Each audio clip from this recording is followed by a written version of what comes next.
কিন্তু ওইখানে একটা প্রশ্ন চলে আসছিল, আপনার হুকুম মানবো তো মানবো কি করে? আপনাকে তো চোখে দেখা যায় না, আল্লাহ তারা কাল উয়ুন, আপনাকে তো চোখে দেখা যায় না, ওয়ালা তুখালিতুকাজ জুনুন, আপনাকে তো ধ্যান ধারণায় আনা যায় না, ওয়ালা ইয়াসিফুকাল ওয়াসিফুন, আপনার বর্ণনা দিয়ে তো শেষ করা যায় না।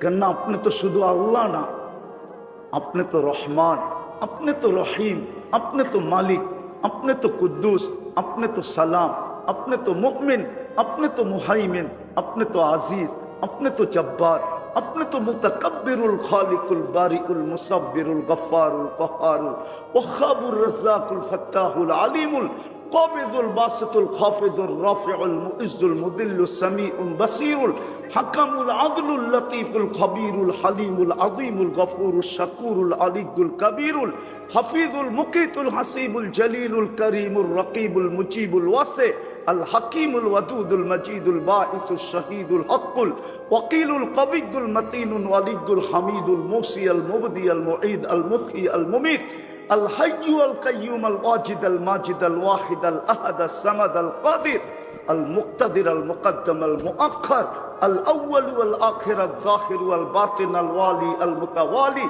البر التواب المنتقم العفو الرؤوف مالك الملك ذا الجلال والإكرام المقسط والجامع والغني والمغني المانع الدار النافع النور الهادي البديع والباقي الوارث والرشيد الصبور জাল্লে জালালু, আপনি তো ৯৯ পদের মালিক, আপনাকে মানবো তো মানবো কি করে?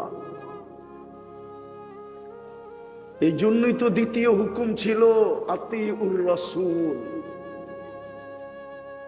আমার বন্ধুর গোলামি করো, বন্ধুর গোলামি, আমার বন্ধুকে মানো। আজকে আমাদের দুরবস্থা এই জন্যই,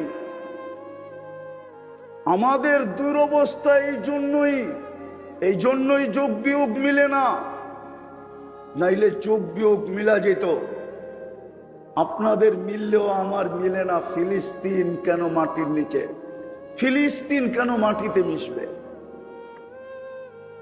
আফগানিস্তান কেন মাটিতে মিশবে? ইরাকের মতো জায়গা মাটিতে মিশবে যেখানে শেরে খোদা আলীউল মুর্তজা, যেখানে দানিয়াল আলাইহিস সালাম, শত না জানি ইতিহাসের পাতা খুঁজলে কয়জন নবীর পাওয়া যাবে ইরাকের ভিতরে। যোগ বিয়োগ মিলে না, ওটা কেন মিশবে? কেন মিশবে সিরিয়া আরে লিবিয়া? কেন মিশবে? যেখানে তমিমে দাড়ি তোমার, যার হাতের ইশারায় অগ্নিগিরি পিছে যায়, ওটা কেন মাটির সাথে মিশবে? সিরিয়া কেন মাটির সাথে মিশবে? যেটা শামের মেইন ক্যাপিটাল ছিল, যেটাকে আসলে দিয়ারুল আম্বিয়া বলা হয়, ওটা কেন মাটির সাথে মিশবে? তো যেটা বুঝাইতেছিলাম আমি, বুঝাইতেছিলাম দাবি এটাই ছিল, সবকিছু দেওয়ার পরে দাবি ছিল আমার হুকুম মানো। কিন্তু প্রশ্ন চলে আসছিল, মানবো তো মানবো কি করে? চোখে তো দেখা যায় না, ধ্যান ধারণায় আনা যায় না। আপনি তো একটা পদের মালিক না, ৯৯টা পদের মালিক, আপনাকে মানবো তো মানবো কি করে? তো হুকুম আসছিল আতিউর রাসূল, আমার বন্ধুর গোলামি এখতিয়ার করো। রাগ হয়েন না, আজকে মুসলমানের ঘরে মুহাম্মদুর রাসূলুল্লাহ যতটুকু নির্যাতিত, বাকি কেউ তো চিনেই না, ও তো চিনেই না। নাইলে যেই আমার সবচেয়ে আশ্চর্য লাগে ইতিহাসের পাতা দেখলে, যেই দেশের ইসলাম মদিনার সমসাময়িক, জানেন বাংলাদেশের ইসলামের বয়স কত? তোলাবারা জানো বাংলাদেশের ইসলামের বয়স কত? বাংলাদেশের ইসলামের বয়স তো হিজরতের আগে থেকে। আল্লাহর রাসূল হিজরত করেন নাই, তখন 4 সাহাবী বাংলাদেশে আসছে, আবু ওয়াক্কাস, ওহাব ইবনে মালিক, কাসিম ইবনে হুযায়ফা, উরওয়া ইবনে সাসা। দুইজন এখান থেকে চিনে গেছেন, ওনাদের কবরে চিহ্নিত আছে, আর দুইজন এই মাটিতেই ঘুমায়া গেছেন। এই জন্যই তো এই মাটির একটা আধ্যাত্মিক শক্তি আছে। শুনবেন, এই মাটির একটা আধ্যাত্মিক শক্তি আছে। এই মাটি নিয়ে লাল সবুজের পরিধি নিয়ে যে খেলে না, এই মাটি ওকে প্রথম আউট করতে চায়, রান আউট। যদি রান আউট না হইলো তা চায় বোল্ড আউট করতে, যখন বোল্ড আউট না হয় তো চায় ক্যাচ আউট করতে, আর যখন ক্যাচ আউটও হয় না তো এই মাটি ওকে ছক্কা মাইরা বাউন্ডারির বাহিরে করে। এটাই মাটির আধ্যাত্মিক শক্তি। আপনাকে ইতিহাস পড়তে হবে, 1432 বছরের ইতিহাস। আপনি ইতিহাস না পড়লে পাবেন না। বাংলা সন বর্তমানে 1432 চলতেছে। 1432 বছরের ইতিহাস আপনাকে পড়তে হবে। আপনি পড়লে দেখবেন আমার কথা সত্য হবে। এই মাটি নিয়ে বেশি দিন কাউকে খেলতে দেয় না এই মাটি, কেননা ইসলামের প্রথম কোরবানি এই মাটির নিচে। দুই সাহাবীর কবর এই মাটির নিচে আছে, কাসেম ইবনে হুযাইফা, উরওয়া ইবনে সাসা। আমি শেষ জায়গায় চলে আসছি। আল্লাহর হুকুম ছিল আমার বন্ধুকে মানো। আজকে কয়েকজন হুজুর ছাড়া যদি মুহাম্মদুর রাসূলুল্লাহকে মানত, তাইলে যুবকদের চুলের স্টাইল তো আমি দুনিয়ার কোথাও দেখি নাই। বাংলাদেশের যুবকদের যে চুলের স্টাইল, ওদের সমস্ত চুলের স্টাইল নেটের থেকে নেওয়া। ওরা ডিজাইন নেটের থেকে নেয়। 50 টাকা দিয়ে চুল কাটা যায়, 450 টাকা দিয়ে জিলাপি খাওয়া যায়, পিজা খাওয়া যায়। ওরা 500 টাকা দিয়ে এই পটিয়ায় চুল কাটায়। জিজ্ঞেস করেন, ঈদের রাত্রে ওরা 1000 টাকা দিয়ে এই পটিয়ার বাজারে চুল কাটায়। ওদের চুলের ডিজাইন দুনিয়ার কোথাও আমি দেখি নাই। বাংলাদেশে যতটুকু 31st নাইট উদযাপিত হয়, আমি সিডনিতে ছিলাম 31st নাইট রাত্রে, কিন্তু আমি সিডনিতেও দেখি নাই। অস্ট্রেলিয়ার সিডনিতে শুধু নির্দিষ্ট ব্রিজের উপরে হয়, ব্রিজের বাহিরে 100 গজ দূরেও হয় না। কিন্তু বাংলাদেশে যেইভাবে 31st নাইট উদযাপিত হয়, আসতেছে বাংলাদেশে যেরকম 14 তারিখ উদযাপিত হয়, আমি নিউ ইয়ার 14 তারিখে দেখছি, নিউ ইয়ার 14 তারিখ দেখছি। এই যুবকদেরকে জিজ্ঞাসা করেন 14 তারিখ এরা যেইভাবে উদযাপন করে, ওই যে আছে, জিজ্ঞাসা করেন। বাংলাদেশকে ফুল ইম্পোর্ট করতে হয়। গত 16 বছর বাংলাদেশে 14 তারিখের ফুল পুরা আমাদের প্রতিবেশী দেশ থেকে আসছে। খবর নেন আপনি, কত টাকার ফুল আসছে 14 তারিখে আমাদের প্রতিবেশী দেশ থেকে, শুধু তো 14 তারিখ উদযাপন করার জন্য। আমি নিউ ইয়র্কে দেখছি, কিন্তু আমি তো এরকম দেখি নাই। ওরা তো ফুল দেয় না, হোটেলে খাওয়ায়। শুধু হোটেলে খাওয়ায় না, পার্সেল বাড়ির জন্য দেয়া দেয়। শুধু পার্সেল দেয় না, পারে না কলিজা বুনা করে দিয়া দিতে। তারপরও বাড়ির যে যেন লেখা দেয় I.U। যদিও আমি চিটাঙ্গের ভাষা পারি না আর কি, নাইলে চিটাঙ্গের ভাষাই বলতাম, কিন্তু তারপরও তো চেহারা দেখলে মনে হয় শেখ খাওয়া। হ্যাঁ হ্যাঁ সত্য, যুবকদেরকে দেখলে আমার কান্না আসে। ওদের চেয়ে আমার চশমা কিন্তু দুইটা, একটা ভিতরে অপারেশন করে লাগানো আর একটা বাইরে। আমি অলিও না আবার একবারে খালিও না, আমি কিন্তু চেহারা দেখলে বুঝি কোনটায় কয়বার চেক খাইছে। হ্যাঁ হ্যাঁ, কেননা আমি সোনা কষতে কষতে পারদর্শী হয়ে গেছি। এখন আমি স্বর্ণ হাতে নিলে বলতে পারি এটা কয় ক্যারেট। মেশিন আর আমার হাতে কোনো পার্থক্য হবে না, 19-20 হবে না। যেটা বুঝাইতেছিলাম, হুকুম তো ছিল প্রথমে আল্লাহকে মানো, কিন্তু মুসলমান তো আল্লাহকে মানা ছেড়ে দিছে। 90% মুসলমান নামাজ পড়ে না। 90% নারী পুরুষ নামাজ পড়ে না, আপনি সাহায্য চান কি করে 10% দিয়া? এটা তো উম্মত, এটা তো কোনো ব্যক্তি না। হুকুম ছিল প্রশ্ন উঠার পরে বন্ধুকে মানো, কিন্তু শুধু আমাদের ভালোবাসা সীমিত হয়ে গেছে। আমি বিরোধিতা করতেছি না, শুধু আমরা ভাবতেছি ভালোবাসা এতটুকুই যে নাম আসবে বাস ঠোঁটে লাগায়া চোখে লাগায়া দিব, এতটুকুই বুঝি ভালোবাসা। অথবা ভালোবাসা এতটুকুই যে আমি নিজেকে আশেক বলে পরিচয় দিব। মুহাম্মদুর রাসূলুল্লাহ আমাদের কাছে সবচেয়ে বেশি নির্যাতিত, নিষ্পেষিত, অবহেলিত, দীক্ষিত, ঘৃণিত। শেষ কথা বলতেছি, একটা কথা মনে রাখবেন, পটিয়ার মানুষ, পটিয়ার ছেলেরা আল্লাহ সব সহ্য করে, বন্ধুর বিরোধিতা সহ্য করে না। প্রমাণ দিব, 360টা মূর্তি বাইতুল্লাহর উপরে ছিল, কিচ্ছু বলেন নাই। নারী পুরুষ উলঙ্গ তওয়াফ করতেছিল, কিচ্ছু বলেন নাই। বাইতুল্লাহ বৈশাখ গায়রুল্লাহর পূজা চলতেছিল, কিচ্ছু বলেন নাই। কিন্তু বন্ধুর উপরে আবু লাহাব আঙ্গুল উঠাইতে দেরি, তাব্বান লাকা বলতে দেরি, তাব্বাত ইয়াদা নিয়া জিবরিল আসতে দেরি করে নাই। আল্লাহ দুনিয়ার মানুষকে বুঝাইছেন, দুনিয়ার মানুষকে বুঝাইছেন যে আমি আমার বিরোধিতা মেনে নিব। আজকে কসম খোদার, মুসলিম সমাজে আমি শিক্ষিত অশিক্ষিত সবাইকে বলতেছি, জেনারেল কায়রে জেনারেল সবাইকে বলতেছি, আমাদের কাছে মুহাম্মদুর রাসূলুল্লাহ।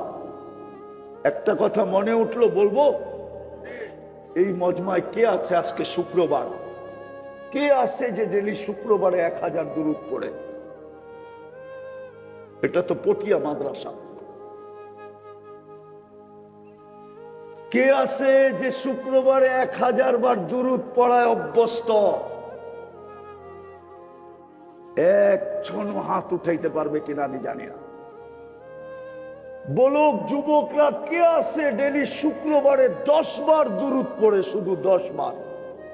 এইখানে বহুত যুবক আছে, অথচ আল্লাহর রাসূলের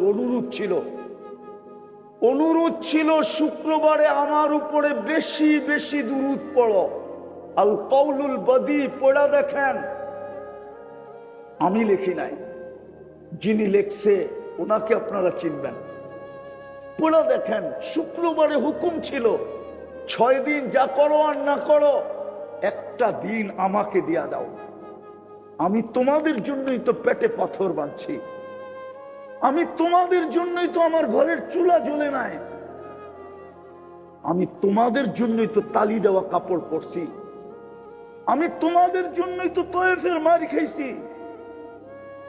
নাইলে তো আমি প্রেরিত হওয়ার আগেও তো আমি সাদেক আর আমিন ছিলাম। আমি তোমাদের জন্যই তো দাঁত শহীদ করছি। আমার ঘরের চুলা তো তোমাদের কারণেই জ্বলে নাই। আমাকে তো কোনোদিন কেউ হাসতে দেখে নাই। জিবরিল তো বলে মা জালা আরাকা তাবকি, যখনই দেখি আপনি কাঁদেন কেন? মিকাইলও জিজ্ঞাসা করতেছে মা জালা আরাকা তাবকি, যখন দেখি কাঁদেন কেন? বলছে উম্মতের জন্য চোখের পানি থামে না।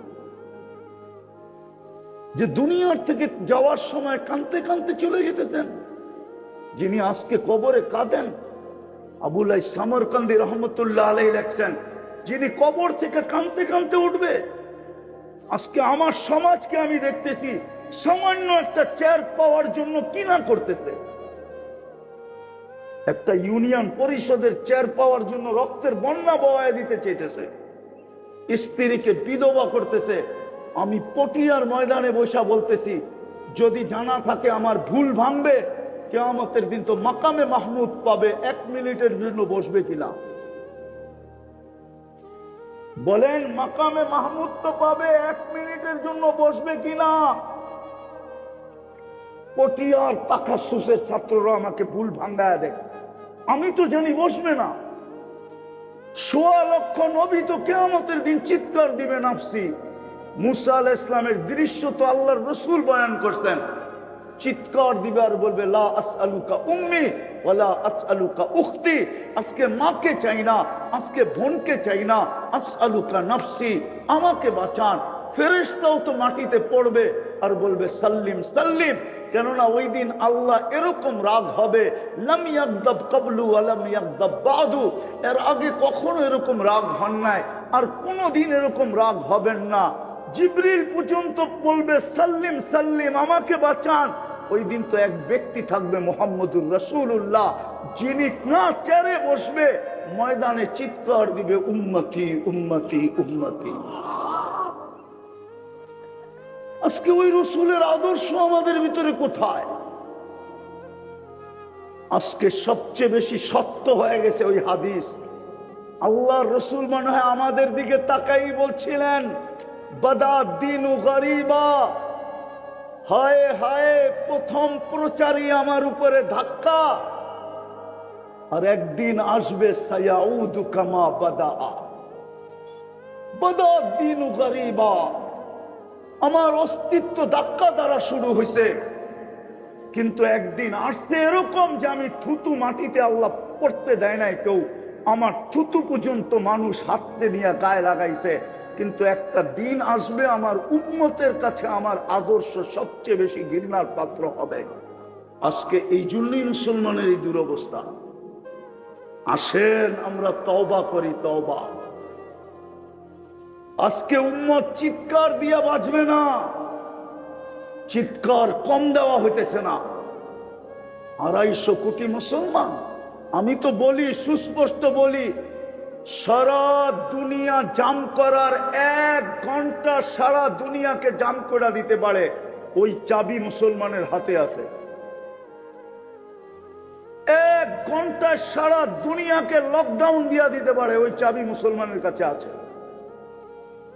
দিছে আল্লাহ চাবি, কিন্তু আমাদের কর্ণধাররা তো ওরকম না। 60 দেশের মুসলমানের কর্ণধার তো এরকম না। চাবি তো আমাদের কাছেই ছিল, সারা দুনিয়ার চাবি এখনো মুসলমানের কাছে।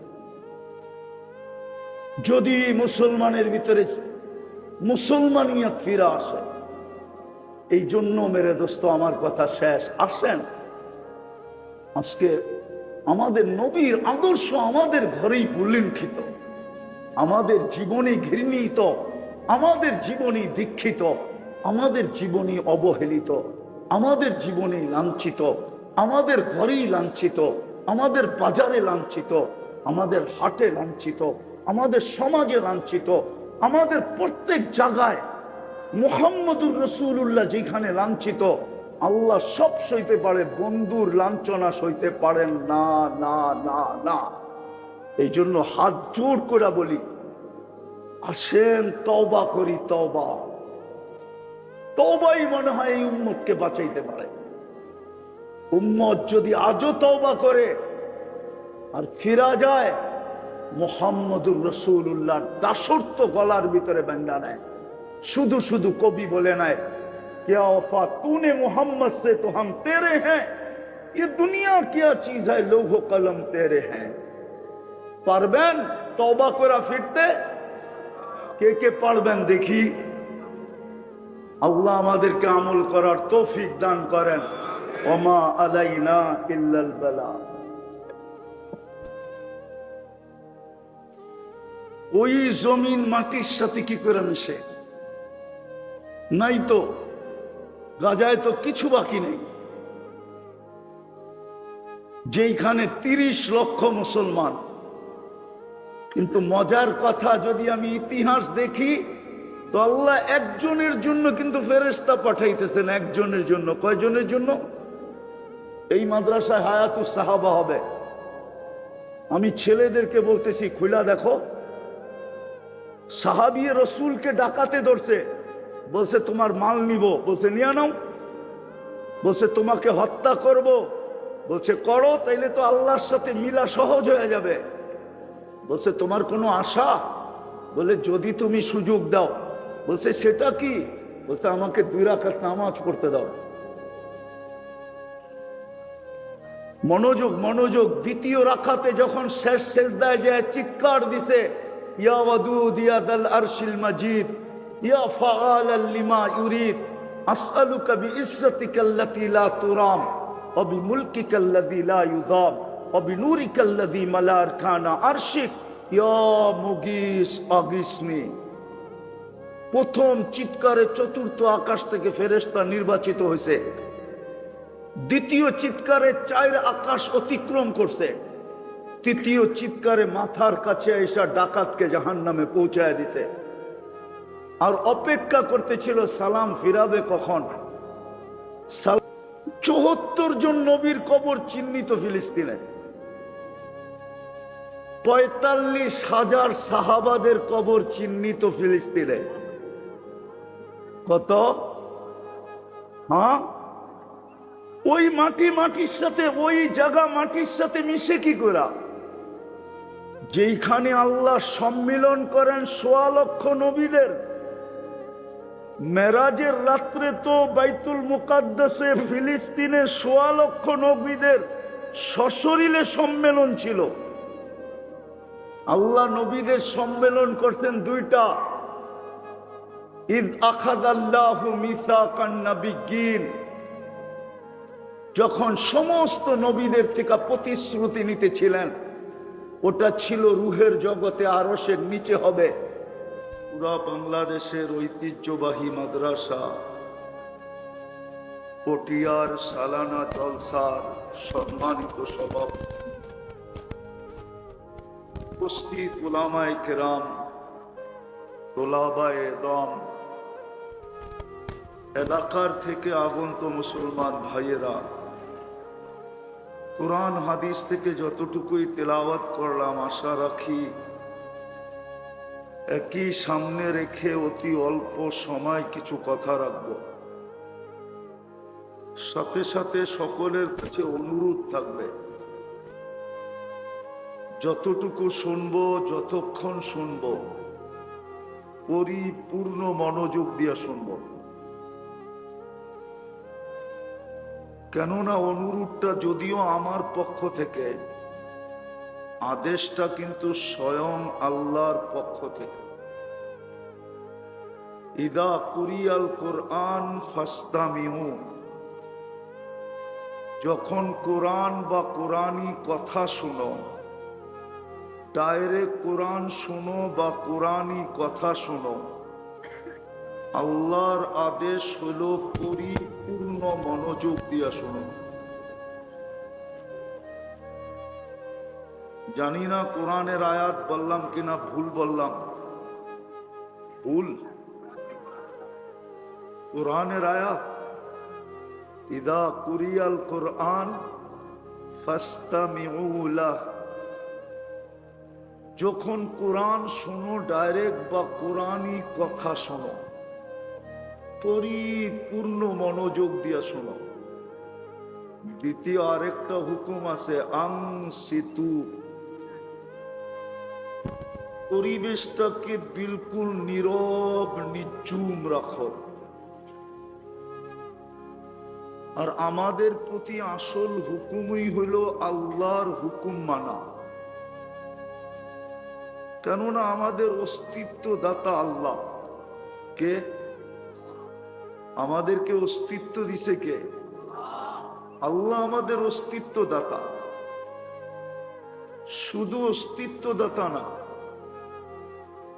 শুধু অস্তিত্ব দেন না, আল্লাহ আমাদেরকে সাজায়ও দিছেন। সৃষ্টির ভিতরে সবচেয়ে সুন্দর করে সাজাইছেন। যদি মানুষের গঠন সৃষ্টির ভিতরে, কিন্তু যুক্তিতে বলে মানুষেরটা সুন্দর হওয়ার কথা ছিল না।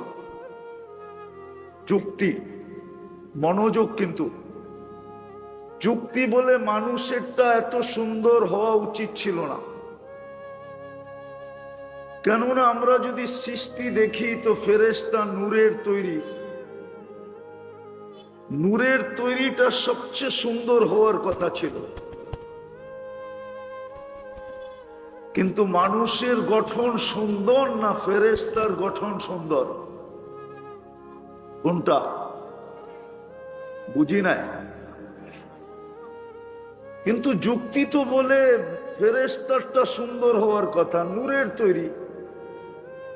আর মানুষ তো বিদ্যুটে দুর্গন্ধময় পানির তৈরি, নিম্মা ইম্মাহিন চেনেসবত খাকেরা বা আলমে পাক।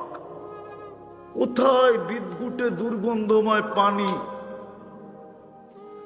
আর কোথায় নূর, আলো না নূর। নূরেরটার গঠন সবচেয়ে সুন্দর হওয়া উচিত ছিল, যুক্তি বলে। কি বলে? মনোযোগ। কিন্তু আমি একটা কথা বুঝাইতে চাইতেছি, লম্বা করবো না। আমি তো ফার্স্ট টাইম, আমি পটিয়ায় আসছি, কিন্তু পটিয়ার সবাই আমি বিলকুল আজকে বাচ্চা। আমি ফার্স্ট টাইম যে আসে সে বাচ্চাই। আমি কিন্তু পটিয়ার সবার জন্য সবচেয়ে ছোট, সবচেয়ে বাচ্চা। এই জন্য আমি সময় বেশি নিই না, কিন্তু মনোযোগ দিয়ে শুনতে হবে। একটা কথা বুঝাইতে চাই, এই জন্যই কিন্তু একটু পিছের থেকে শুরু করছি। যুক্তি বলে মানুষ সবচেয়ে গঠনগতভাবে সুন্দর হওয়ার কথা না, মানুষের যুক্তি বলে। কেন? ফেরেশতা নূরের তৈরি, উচিত ছিল সবচেয়ে সুন্দর গঠন ওইটার হওয়া। তারপরে ছিল সবচেয়ে সুন্দর গঠন জিনের হওয়া, তা আগুনের তৈরি। নাইলে উচিত ছিল সমগ্র সৃষ্টি সবচেয়ে সুন্দর গঠন হওয়া, কেননা ওইটা পিওর পানির থেকে তৈরি। ওয়ামিনাল মা ইকুল্লু শাইইন হাই, পিওর পানির থেকে তৈরি। কয় অক্ষরে? 2 অক্ষর চিনেন কি? কুন। কুন লিখতে 2টা অক্ষর লাগে, সব 2 অক্ষরে তৈরি, কুন ফাকান। কিন্তু মানুষ, তুমি আমার কুদরতি হাতের তৈরি। মানুষ কুদরতি হাতের তৈরি। এই জন্যই মানুষের সমগ্র সৃষ্টি 6 দিনে কমপ্লিট, 6 আইয়াম। আর মানুষকে কমপ্লিট করতে আল্লাহ 10 মাস সময় দিয়েছেন। আমরা 10 মাসে কমপ্লিট। হৃদয় সময়ের দিক দিয়েও আমরা সবার চেয়ে বেশি। 10 মাস কোথায়, 6 দিন কোথায়? কুদরতি হাত কোথায়, 2 অক্ষর কোথায়? বিদায় সৃষ্টির ভিতরে সুন্দরও আমরা, সবচেয়ে গঠন সুন্দরও আমাদের, দুনিয়ার আধিপত্য আমাদের, শ্রেষ্ঠত্বের মুকুটও আমাদের মাথায়। বিদায় দাবি ছিল আমাদের কাছে, প্রথম যে দাবি ছিল আল্লাহকেই মানা। এটাই পারফেক্ট দাবি ছিল। যেখান থেকে আমি বাহির হয়ে গেছি, যে খুব মনোযোগ, এটাও আল্লাহর হুকুম। পরিবেশটা নীরব রাখা, এটাও আল্লাহর হুকুম। বিলকুল নীরব, এমনকি হাঁটা চলাহীন, পরিপূর্ণ মনোযোগ। কেননা দাবি এটাই ছিল, আল্লাহর হুকুম মানো। আল্লাহর হুকুম মানাই আমাদের কাছে দাবি ছিল। কোরআন তোকাইলেও দেখা যায় আতিউল্লাহ, এই হুকুমই আমাদের উপরে ছিল যে আল্লাহকে মানো। আর সত্য এটাই, আল্লাহকে মানাই দাবি, সঠিক দাবি। খোলার সময় নাই। এই জন্যই মনে হয় আমাদের পিছনে ব্যয়, আল্লাহর বাজেট আমাদের পিছনে। এই জন্যই কতটুকু বাজেট ডেলি আমরা আল্লাহর ব্যয় করি, এটা ভাবলে দেখা যাবে। যদি শুধু একটা নিয়ে নেই, অক্সিজেন যদি আমাদেরকে পানির দামে কিনতে হতো, অক্সিজেন, তাহলে এই প্রত্যেক সারা দুনিয়ার প্রত্যেক মানুষকে ডেলি 16,500 টাকা বিল দিতে হতো। 30 টাকা লিটার যদি কিনতে হতো, 30 টাকা লিটার যদি কিনতে হতো, তাহলে আমাদের সবাই কিন্তু ডেলি বিল দিতে হতো 16,500 টাকা। আমরা ডেলি 550 লিটার অক্সিজেন নেই, 30 টাকা লিটার হিসাবে। দাবি পূরণের জন্যই আমাদের পিছনে খরচ চলতেছিল, চলতে আছে। দাবি এইটাই, আমাকে মানো। কিন্তু এখানে একটা প্রশ্ন আছে, আপনাকে মানবো তো মানবো কি করে? আজকে মুসলমানের দুরবস্থা এই জন্যই। আপনি দেখেন, আজকেও ঢাকাতে ভূমিকম্প হয়েছে, টানা 3 দিন হয়েছে, শুক্র শনি রবি। আজকে বৃহস্পতিবার, আজকে দুপুরও ঢাকা ভূমিকম্প হয়েছে। বলেন, বাংলাদেশের কোন মসজিদে মুসল্লি বাড়ছে? হ্যাঁ, যুবকরা বলুক, মসজিদে যায়? মসজিদে তো যায় না। মুসলমানের এই দুরবস্থা কেন আজকে?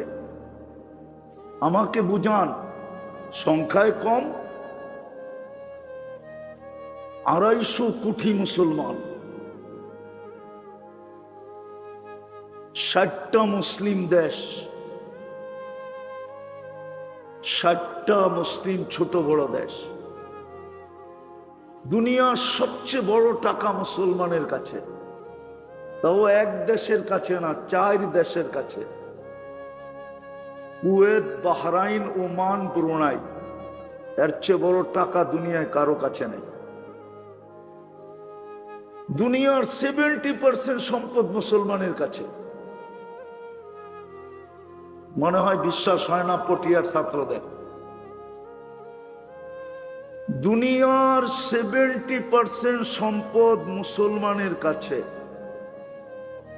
মুসলমানের চেয়ে বেশি কাপড় চোপড় দুনিয়াতে কেউ পড়ে না। মুসলমানের চেয়ে খাওয়ার আইটেম দুনিয়ার কেউ জানে না।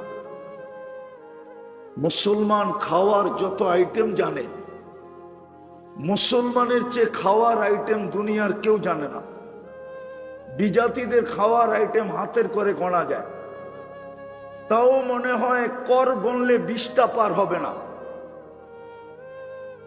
20টা পার হবে না। কিন্তু এক চিটাগাঙ্গের আঞ্চলিক খাওয়া যদি দেখি, তাইলে মনে হয় সেঞ্চুরি পার হয়ে আরো চলে যাবে, ঠিক না? আরে মনে হয় বোঝেন না, আসেন কেন? মুসলমানের চেয়ে খাওয়ার আইটেম দুনিয়ার কেউ বেশি চিনেও না, খায়ও না।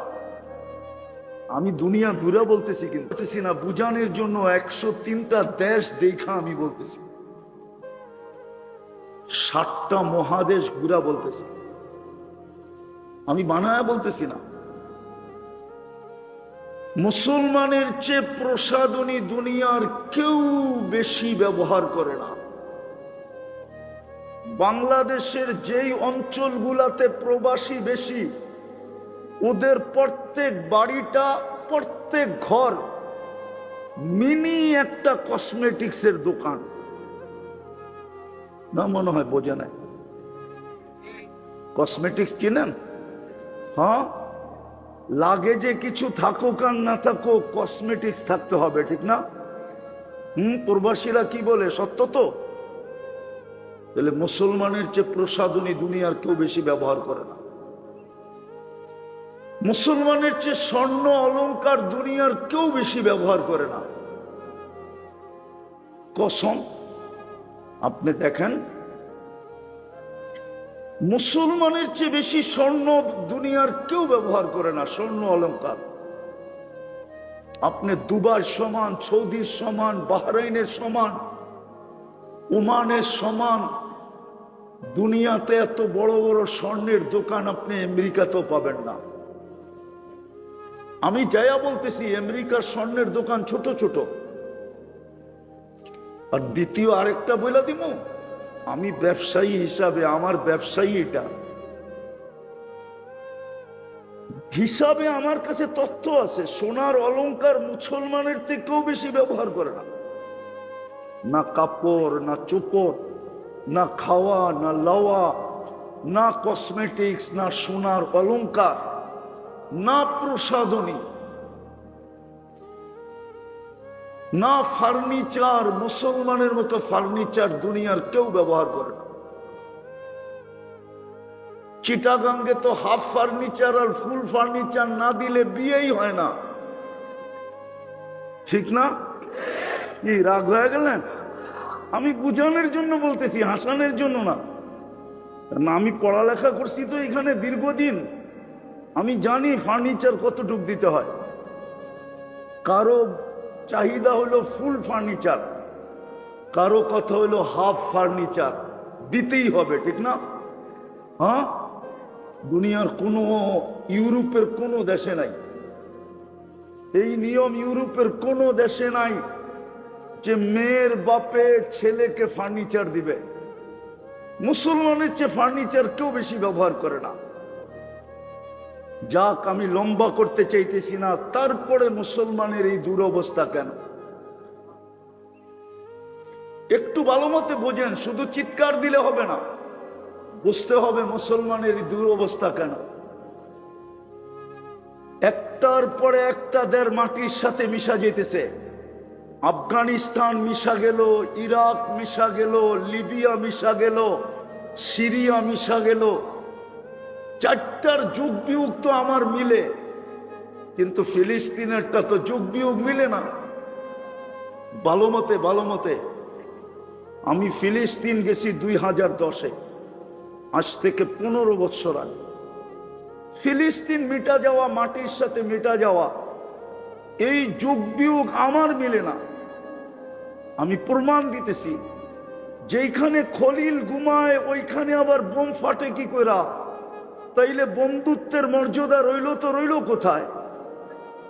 ইব্রাহিম আলাইহিস সালাম তো ফিলিস্তিনে ঘুমায়, আমি তো ওনার কোন গ্রামে ঘুমায়, কোন জায়গায় ঘুমায়, এই দুই চোখে দেখা বলতেছি। যদি পারতাম তাইলে চোখের থেকে বাইরে করে ভিতর পিছনে প্রজেক্টরে দেখায় দিতাম। একদিকে তো খলিল ঘুমাইতেছে, ইত্তাখাযাল্লাহু ইব্রাহিমা খলিলা, খলিল ঘুমাইতেছে ওয়াদিয়ে খলিলে। একটু দূরেই ঘুমাইতেছেন মুসা আলাইহিস সালাম ওয়াদিয়ে মুসা, যেটা বুখারী শরীফে পর্যন্ত আছে। তার পাশেই ঘুমাইতেছেন ওনার শ্বশুর শুআইব আলাইহিস সালাম, ওনার পাশেই ঘুমাইতেছে মুসা আলাইহিস সালামের ছাত্র ইউশা বিন নুন আলাইহিস সালাম।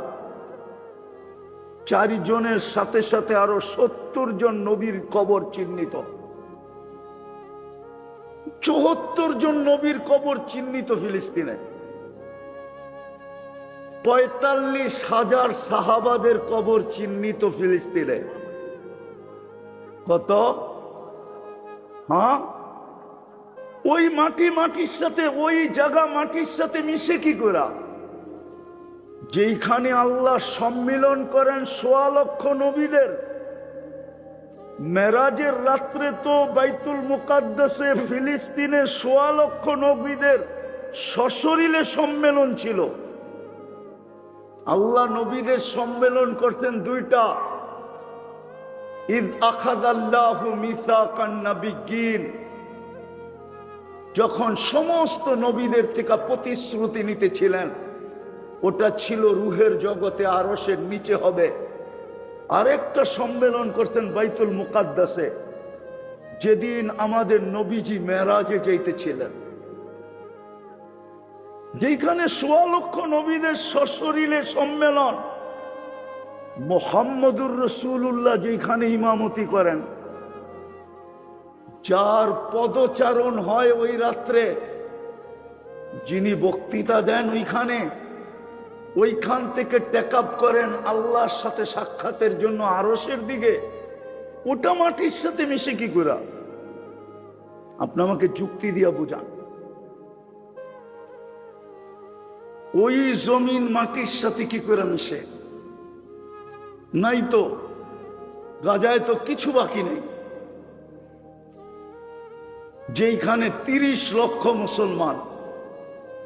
কিন্তু মজার কথা, যদি আমি ইতিহাস দেখি তো আল্লাহ একজনের জন্য কিন্তু ফেরেশতা পাঠাইতেছেন, একজনের জন্য। কয়জনের জন্য? এই মাদ্রাসায় হায়াতুস সাহাবা হবে। আমি ছেলেদেরকে বলতেছি, খুলা দেখো, সাহাবী রসুলকে ডাকাতে ধরছে, বলছে তোমার মাল নিব, বলছে নিয়ে নাও।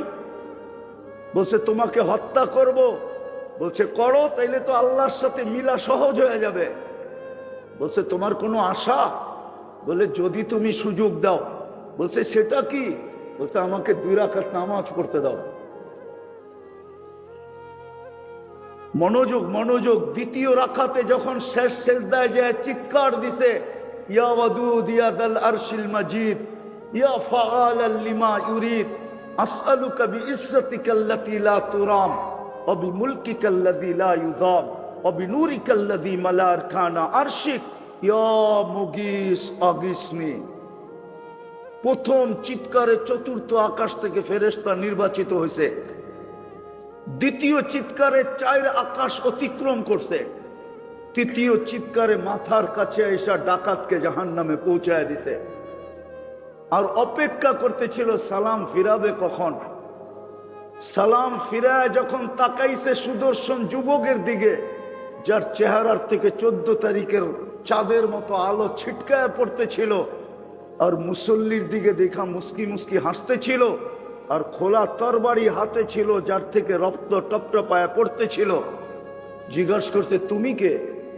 বলছে আশ্চর্যের বিষয়, ডাইকা আনলা তুমি, আর তুমি জিজ্ঞাসা করো তুমি কে? তুমি তো আমাকে ডাইকা আনলা, আমি তো চতুর্থ আকাশ থেকে আসলাম তোমার সাহায্যের জন্য, তোমার চিৎকারে তো আমি নির্বাচিত হইলাম। যদিও কাহিনী লম্বা। জিজ্ঞাসা করছে আমার বৈশিষ্ট্য? বলছে না, তোমার মতো নামাজ কিয়ামতের সকাল পর্যন্ত যে উপহার দিবে আমি তার জন্য বেঁচে থাকব। কিন্তু আমার প্রশ্ন, 30 লাখ ফিলিস্তিনি তো চিৎকার দিতেছে, ফেরেশতা আসে না তো আসে না কেন? গাজায় তো 30 লাখ, পশ্চিম তীরে তো 30 লাখ, 60 লাখ, ইসরায়েলের ভিতরে আছে 1.5 মিলিয়ন, 15 লাখ, টোটাল তো 75 লাখ ফিলিস্তিনি। 250 কোটি মুসলমান চিৎকার দিতেছে। এই পটিয়া মাদ্রাসা ছেলেরা ডেলি ইস্তেমাই দোয়া যখন হয় তখন ফিলিস্তিনের জন্য চোখের পানি জড়াইতেছে, কিন্তু ফেরেশতা আসে না কেন? প্রশ্ন তো এইখানে। তো যেটা আমি বুঝাইতেছিলাম, সব আছে, আল্লাহর হুকুম আজকে নাই। আল্লাহর হুকুম মানা হইতেছে না। যদিও আমি প্রশ্ন উঠে দিলাম, দাবি ছিল আল্লাহর হুকুমই মানা। ফেরত দাও, যেমন বলে আমারটা আমারে ফেরত দাও, তোমার দোকানে যতই ভালো থাকুক আমি যেটা দিছি ওইটা দাও। আমারটা বাঙ্গা হইলেও অসুবিধা নেই, আমারটা আমারে ফেরত দাও। আল্লাহ বলে যেমন দিছি তেমন ফেরত দাও। কয়দিন বলেন? এটার ভিতরে চান আছে যতদিন। কতক্ষণ? চান আছে যতক্ষণ। আল্লাহ রসুলের কথা, ওই দিনেরটা আবার এই দিনও বাস্তব হইতেছে। আল্লাহ রসুল বলছিল তোমরা দুযোগে পতঙ্গের মতো পড়তে চাইতেছ। লাইটে যেরকম পতঙ্গ নিজে নিজে এসে উড়া পড়ে আর জান দিয়া দেয়, এটার উপরে কবি কবিতাও লিখতে বাধ্য হয়েছে।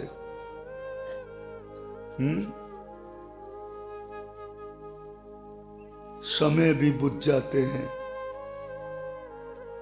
মোমবাতিও বুঝা যায় এক সময়, পতঙ্গ মরার পরে এক সময় জ্বলতে জ্বলতে সেও তো বুঝা যায়।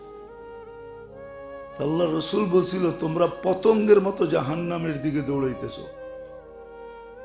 আমি তোমাদের কোমর ধরে বাঁচাইতে চাইতেছি। তুমি জাপ দিতে চাইতেছ।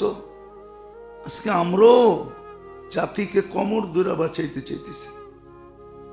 জাতি তো পতঙ্গের মতো জাহান্নামের দিকে যাইতেছে। দিনদারির কিছু ছাপ বাংলাদেশে এখনো আছে, যার কারণে এই দেশটা টিকা আছে। নাহলে বারবার শোনেন না বিজ্ঞান বলে ভূমিকম্পের খতরনাক প্লেট বাংলাদেশের সীমানায়। প্লেট চিনেন কি ইঞ্জিনিয়ার? চিনো প্লেট? বারবারই তো সতর্ক করতেছে যে সবচেয়ে ভয়াবহ ভূমিকম্পের প্লেট বাংলাদেশের সীমানায়। ফাইটা যদি ওঠে একবার তো পুরোটাকে মাটির সাথে মিশাইতে আল্লাহর সময় লাগবে না।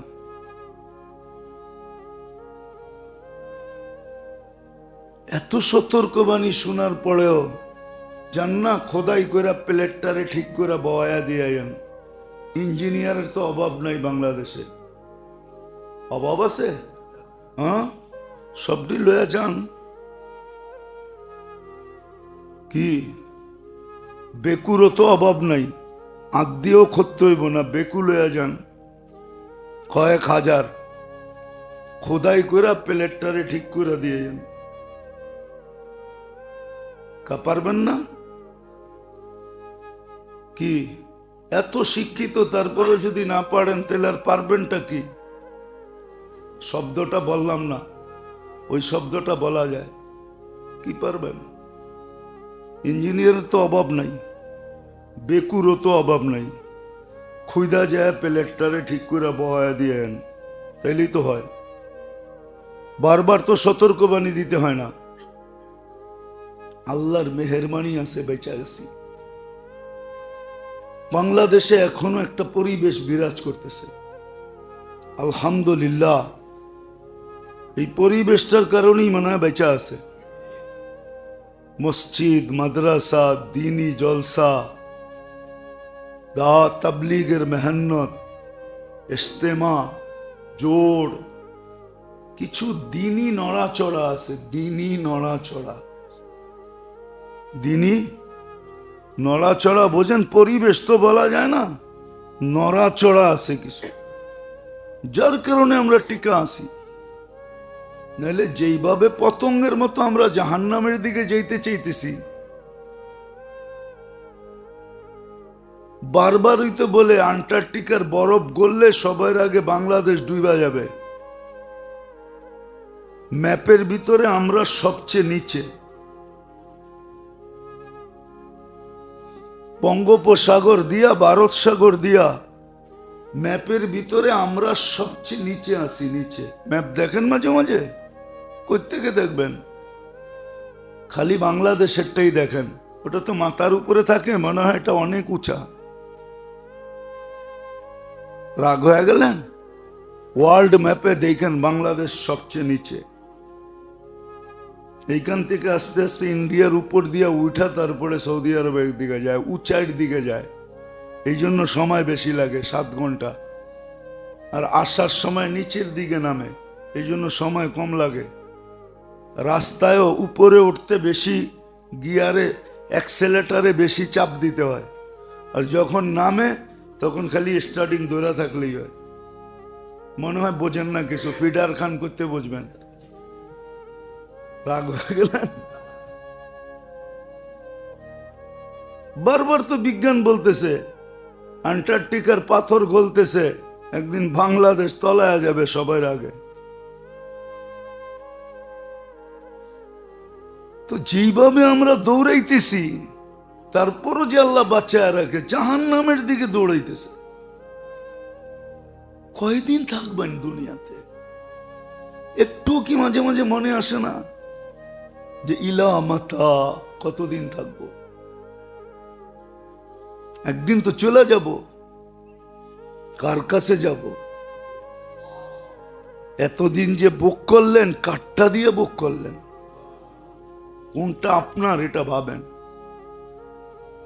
মেরাজ তো এটাই ছিল, আর কিচ্ছু ছিল না। অনেকগুলা কারণের ভিতরে এটাও ছিল। এক এক জায়গায় এক এক নবীর কাছ থেকে তথ্য নিয়ে আসছেন। আর ওই তথ্য আনার জন্য তথ্যটা আল্লাহ দিতে পারতেন, কিন্তু আল্লাহ বলে বন্ধুত্বের পরিচয় হইতো না। বন্ধু আপনি স্বয়ং এসে নেন, আমাদের জন্য তথ্য নিয়ে আসছেন, জান্নাতের তথ্য, জাহান্নামের তথ্য, এক এক আকাশের তথ্য, আরশের নিচের তথ্য, আরশের উপরের তথ্য, কুরসির তথ্য, সব তথ্য আমাদেরকে নিয়ে তারপরে আমাদের সামনে উপস্থাপন করছে। দেখা জিনিসও যদি দিলে না লাগে তো শোনা জিনিস কোত্থেকে দিলে লাগবে? এই জন্য তো ফার্সি কবি লিখতে বাধ্য হয়েছে, শানিদা কাই বুয়াদ মা নেন্দে দিদা। দেখা তো দেখাই, শোনা তো শোনাই। শোনা কোনোদিন দেখার সমান হয় না, কোনোদিন হয় না। শোনা কোনোদিন দেখার সমান হয় না। মাঝে মাঝে দেখি বড় বড় মুফাসসিরিনের তাফসীর বিভিন্ন জায়গায় করে, যেগুলো আমরা চোখে দেখে আসছি, এদের তাফসীর শুনলে মাঝে মাঝে নিজেকেও হাসি লাগে যে আসলে তো দেখা নাই, দেখাটা তো অন্য জিনিস। যেমন মনে করেন বিলকিসের সিংহাসন, আল্লাহ বলতেছে ওয়ালাহা আরশুন আযীম, বিরাট বড় সিংহাসনের অধিকারী ছিল। এখন না দেখে এটার ব্যাখ্যা কি করবেন? খুঁটি তো রাখা আছে এখনো, আমি তো 4 বার দেখাইছি, মুছা গেছে আমার কাছে ছবি। এত বছর আগেরটা থাকে নাকি? আর ওই সময় এরকম আপডেট মোবাইলও ছিল না, শুধু ছবিটা তোলা যেত। আমি তো 4 বার দেখছি খুঁটি। খুঁটি দেখে না আমার বুঝে আসছে যে এত বড়, এই মহিলা করতো কি এটার উপরে? দৌড়ের রেস লাগাইতো নাকি? নাইলে এত বড় সিংহাসনের দরকারটা কি? খুঁটি দেখা বোঝা যায়। আমাদের নবীজি চোখে দেখা ঈশা বলছে, তারপরও আমাদের ভিতরে রং ছড়াইতেছে না। ও মেরে দোস্ত, দিনী কথা যেমন শোনার তেমন শুনেন, ইনশাআল্লাহ রং ছড়াবে, ভিতরে রেখাপাত করবে, এটা অঙ্গ প্রত্যঙ্গে ফুটা উঠবে। তখন দেখবেন আপনি লেনদেন দেখা মানুষ দিনদার হবে, আপনার আচার ব্যবহার দেখা মানুষ দিনদার হবে, আপনার চাল চলন দেখা মানুষ দিনদার হবে, আপনার থেকে যা কিছু বাহির হবে ওটা দেখেই মানুষ দিনদার হবে। অনেক সময় দেখা যাবে শুধু দিনদার না, শুধু দিনদার না, মুসলমান পর্যন্ত হবে, মুসলমান মুসলমান হবে, মুসলমান হবে। আপনাকে সবাই ভালোবাসবে, সবাই ভালোবাসা সবার দিলে ছড়ায় যাবে। আবার হইতে পারে আপনার চেহারা দেখা মুসলমান হবে, কর্ম দেখা তো হবে হবেই। নাইলে বলেন ইতিহাসের পাতায় এই সমস্ত কাহিনীগুলো লেখা হয় তো হয় কেন? পত্রিকায় আসে তো আসে কেন? রিক্সা আলার সততা, সিএনজি আলার সততা, উবার আলার সততা, ট্যাক্সি আলার সততা, কি আজ পর্যন্ত কোনো কাহিনী পত্রিকায় আসে নাই? হ্যাঁ, না আসে নাই। শুধু আমাদের দেশের আসছে নাকি? বিজাতির দেশেরও আসছে। পুরা ব্রিফকেস পাইছে ভরা, খুঁজা নিয়া বাড়িতে যেয়ে দিয়ে আসছে। তো ফুটা উঠবে সর্ব জায়গায়। এক কাহিনী আছে, বুঝছেন, সময় তো নাই, এক কাহিনী আছে। চোরের বলে পকেট মারেরও বলে সর্দার থাকে, ঠিক না? তো এক চেলা বলে একদিন ফিরছে, কিচ্ছু আনে নাই। সর্দার জিজ্ঞাসা করছে, তুই খালি আসলি কেন? সর্দার, একটা কাহিনী হয়ে গেছে। কি কাহিনী? আজকে বড় জিনিস হাত মারতেছিলাম, হাতে বিলকুল চলে আসছে, কিন্তু একটা কথা মনে করে ফেরত দিয়ে দিছি। এত বড় ফেরত দিয়া দিলি, তোরে তো লটকায় পিটামো। আগেরটা শুনাল না, কেন ফেরত দিছি? ও খ্রিস্টান ছিল, কিন্তু যখন হাতে নিছি তখন মনে উঠছে যে ও তো খ্রিস্টান। মুসা আলাইহিস ইসলামের উম্মত, ঈসা আলাইহিস ইসলামের উম্মত। কিয়ামতের দিন যদি ঈসা আলাইহিস ইসলাম বলে আমাদের নবীজিকে যে আপনার উম্মত আমার উম্মতের পকেট মারছে, এই কথা সর্দার মনে উঠছে আমার, এই জন্য ফেরত দিছি। আমার নবীকে আমি লজ্জিত করতে চাই না। তো সর্দার বলতেছিল যে আয়, তোকে মারবো তো দূরের কথা, আজকে তো তোরে সবচেয়ে বড় পুরস্কার দিব। রেখাপাত যদি করে না, তাইলে ওই পকেট মারির দিলেও করে। শিখলে এটা দিয়েও শিখা যায়, শিখলে যে সর্দার ফেরত দিয়ে দিছি, যে আমার নবীর বিরুদ্ধে, আমার নবীর কাছে যদি কেলেম করে যে আপনার উম্মত আমার উম্মতের পকেট মারছে, এই কথা বাইবা ফেরত দিয়ে দিছি। আজকে আমরা কোথায় আছি? কতটুক রেখাপাত করতেছে? সব দেখা এসে তো বললেন,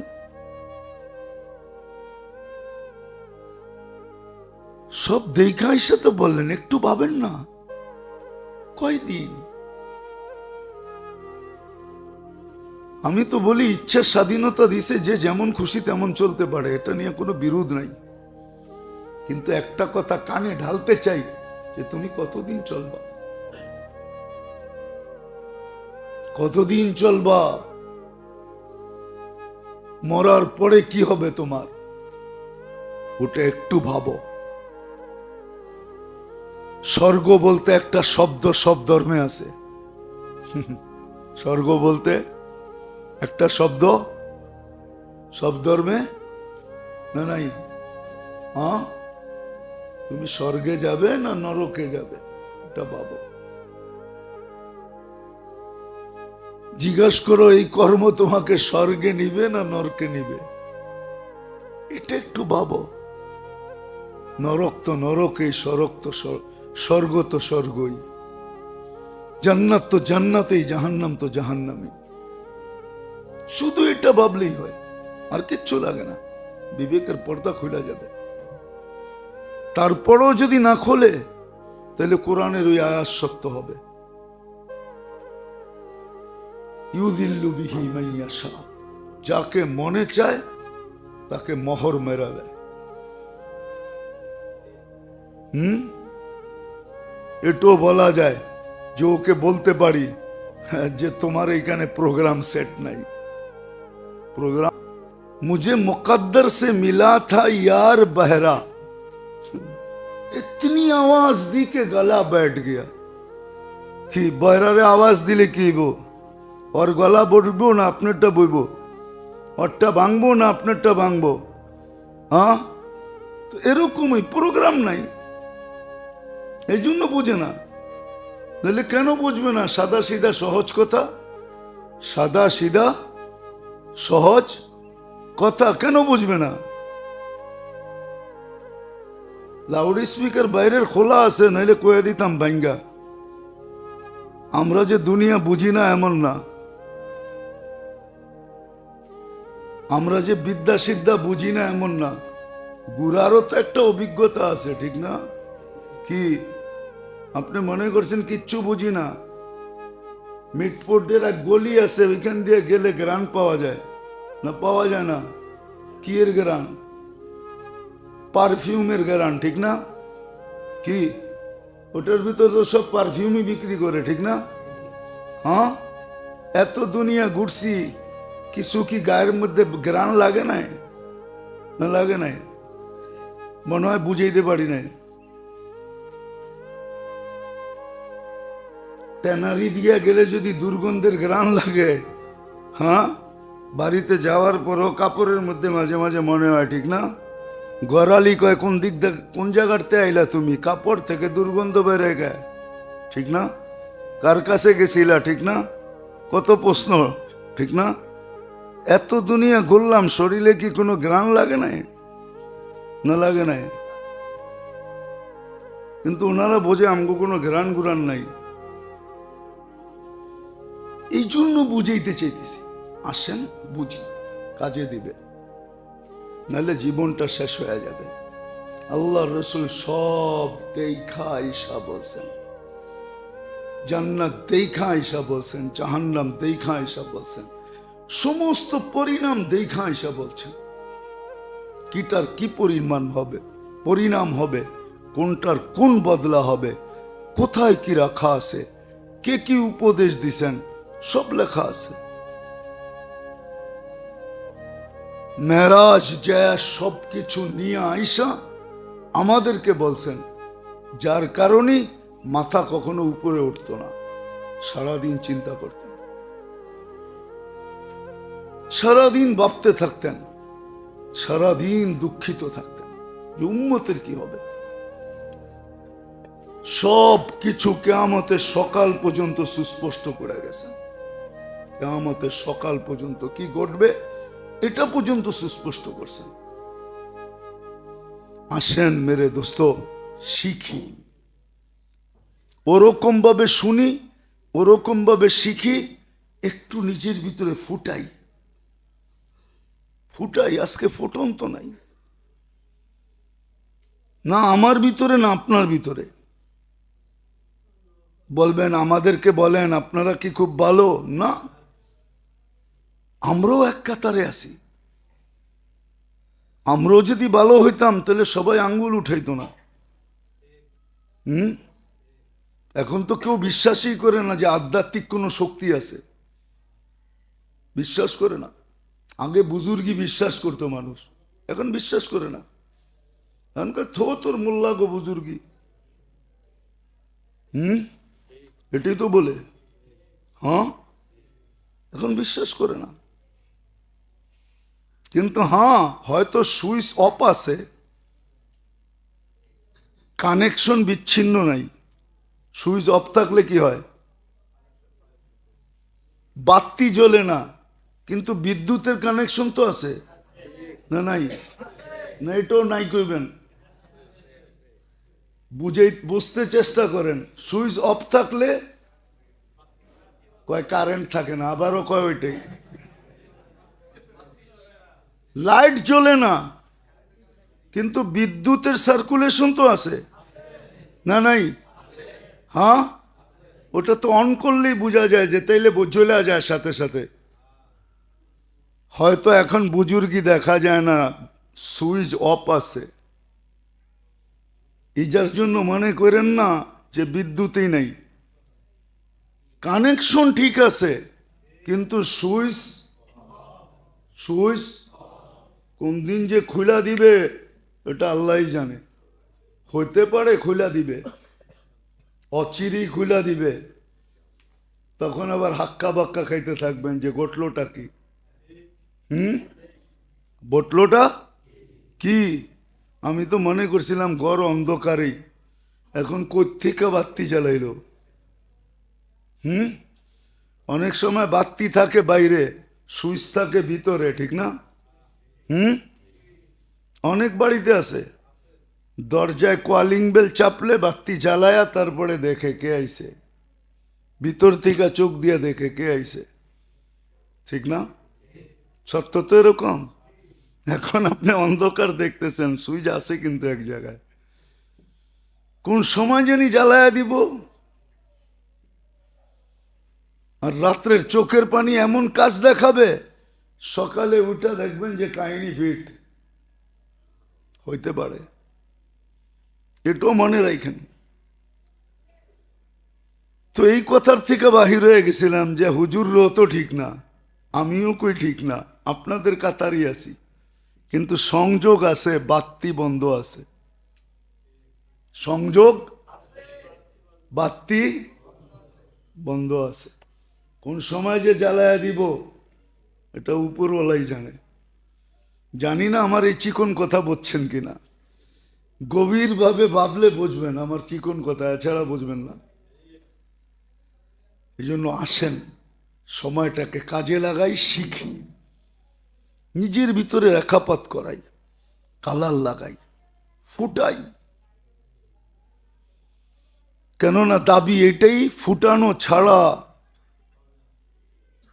নিষ্পাপ আসছেন, নিষ্পাপ যাওয়া সম্ভব হবে না।